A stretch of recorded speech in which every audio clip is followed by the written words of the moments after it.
हमने 1971 में भी अपने जवान खोए हैं। ऐसे में हम इस बात से व्यथित हैं कि आपने तरीका गलत चुना। सरकार को इस विषय पर चिंतन करना चाहिए कि भारत ने जो ये कंफर्मेशन दिया है ना, ये बाहर जाकर के दिया है। ठीक है, हमने अपनी तरफ से काफी अच्छी अच्छी बातें और भी कही कि हमने अपने ही बनाए हुए हथियारों का उपयोग किया। हम इस समय पर, सेना के प्रमुख ने यह भी कहा कि भाई हम इस समय एक बड़ी चीज से उलझ रहे हैं, और वो क्या है कि हमारे यहां पर फेक न्यूज से लड़ने में हमारी 15% आर्मी को काम करना पड़ता है।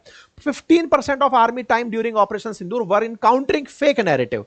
तो ये जो फेक न्यूज चल रही थी, सेना भी उससे उलझ रही थी, इसका भी उन्होंने जिक्र किया। इन्होंने कहा कि इस पूरे की पूरे वॉर में या फिर इस पूरे झगड़े में 80% जो इक्विपमेंट थे वो भारत के द्वारा खुद बनाए हुए थे, जिनको हमने उन पर यूज किया। तो फिर विपक्ष की तरफ से राहुल गांधी जी ने सवाल पूछकर गलत किया क्या? नहीं भाई, विपक्ष की तो जिम्मेदारी ही यह है कि वो सरकार से सवाल करे।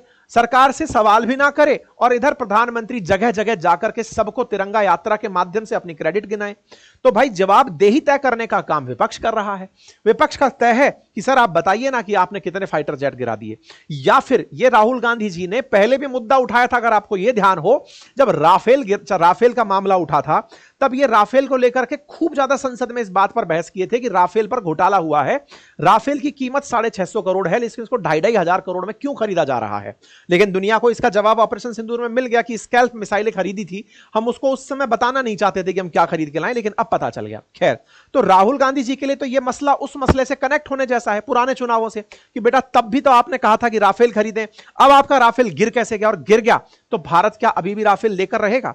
अगर 5th जनरेशन राफेल है और वो दुश्मन की तरफ से आती गोलीबारी को हैंडल नहीं कर पा रहा है, और इंटरेस्टिंग अभी भी ये कंफर्म नहीं है कि राफेल ही गिरा है, इंटरेस्टिंग ये है कि जेट गिरा है। वो हो सकता है सुखोई हो, वो हो सकता है मिग वो हो सकता है मिराज हो, वो कुछ भी हो सकता है, अभी कंफर्मेशन नहीं है। बोला गया जेट गिरा है, हम राफेल ही क्यों मान लें? तो इनका सवाल पूछना और इनसे सवाल पूछना बिल्कुल जायज है। तो सीडीएस के द्वारा जो बयान दिया गया, उम्मीद है कि आप लोगों को वो बात अब अच्छे से समझ में आ गई होगी।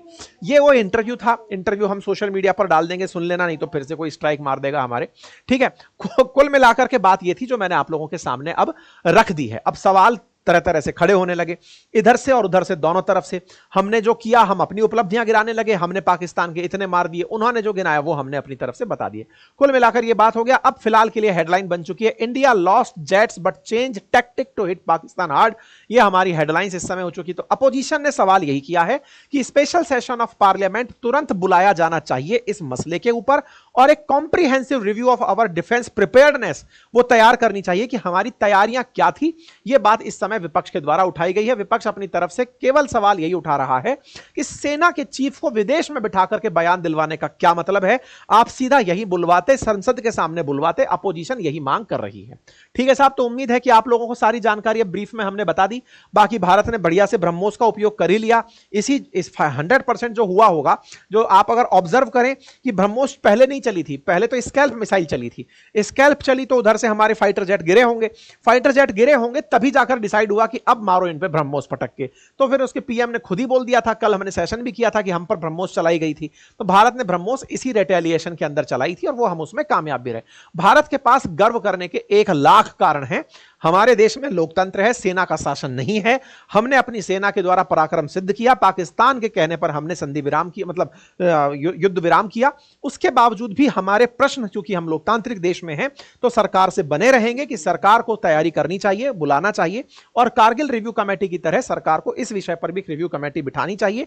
तैयारियों की जायजे लिए जाने चाहिए। हम तैयार और होंगे, सरकार को जो भी आवश्यक होगा उस तरह से सरकार को इस बात के लिए जवाब दे दिए जाएंगे। ठीक है, फिलहाल के लिए सरकार से ले देकर जो प्रश्न बचते हैं वो इतने ही कि आप इस चीज के अंदर जिस तरह से ऑल पार्टी मीटिंग बुलाकर आपने देश का विश्वास जीता था, ऐसे ही पार्लियामेंट को फिर बुलाइए। संसद के सामने पूरी डिफेंस की जो तैयारियां हैं उनको आप डिस्कस करिए। अगर आपको पैनल बना के करना है तो वो करिए। ये अपोजिशन की तरफ से डिमांड है, और पूरा देश भी, पूरा, जब विदेशों में जाकर के अपोजिशन के साथ गया वो प्रतिनिधि मंडल देश को रिप्रेजेंट कर सकता है, तो संसद तो करती ही है। बाकी आप लोग इस विषय पर क्या सोचते हैं, अपनी राय कमेंट बॉक्स में जरूर रखें। चैनल पर नए हैं तो चैनल को सब्सक्राइब कर लीजिएगा। और हां, कल दोपहर में आप लोगों के साथ 2 सेशंस मेरे हैं, एक दोपहर 1 बजे और एक दोपहर 3 बजे। दोपहर 3 बजे सेशन है विद्यार्थियों के साथ, पढ़ने लिखने वालों के साथ, कि मोबाइल डिस्ट्रैक्शन से बचने का क्या तरीका हो सकता है। और 1 बजे बातें बाजार की पर सेशन है, जिसमें हम ये डिस्कस करेंगे कि आपकी वो 7 कौन सी गलतियां हैं जिनकी वजह से आपको नुकसान होता है, फाइनेंशियल लॉसेस होते हैं। ठीक है, बाकी हमारे कोर्सेज हैं बातें बाजार की एप्लीकेशन और अपनी पाठशाला एप्लीकेशन पर जाकर उन्हें ज्वाइन कर सकते हैं। Thank you so much. Channel को सब्सक्राइब करना बिल्कुल ना भूलें और अपनी राय सेशन पूरा होने के बाद कमेंट बॉक्स में अवश्य रखें। Thank you so much.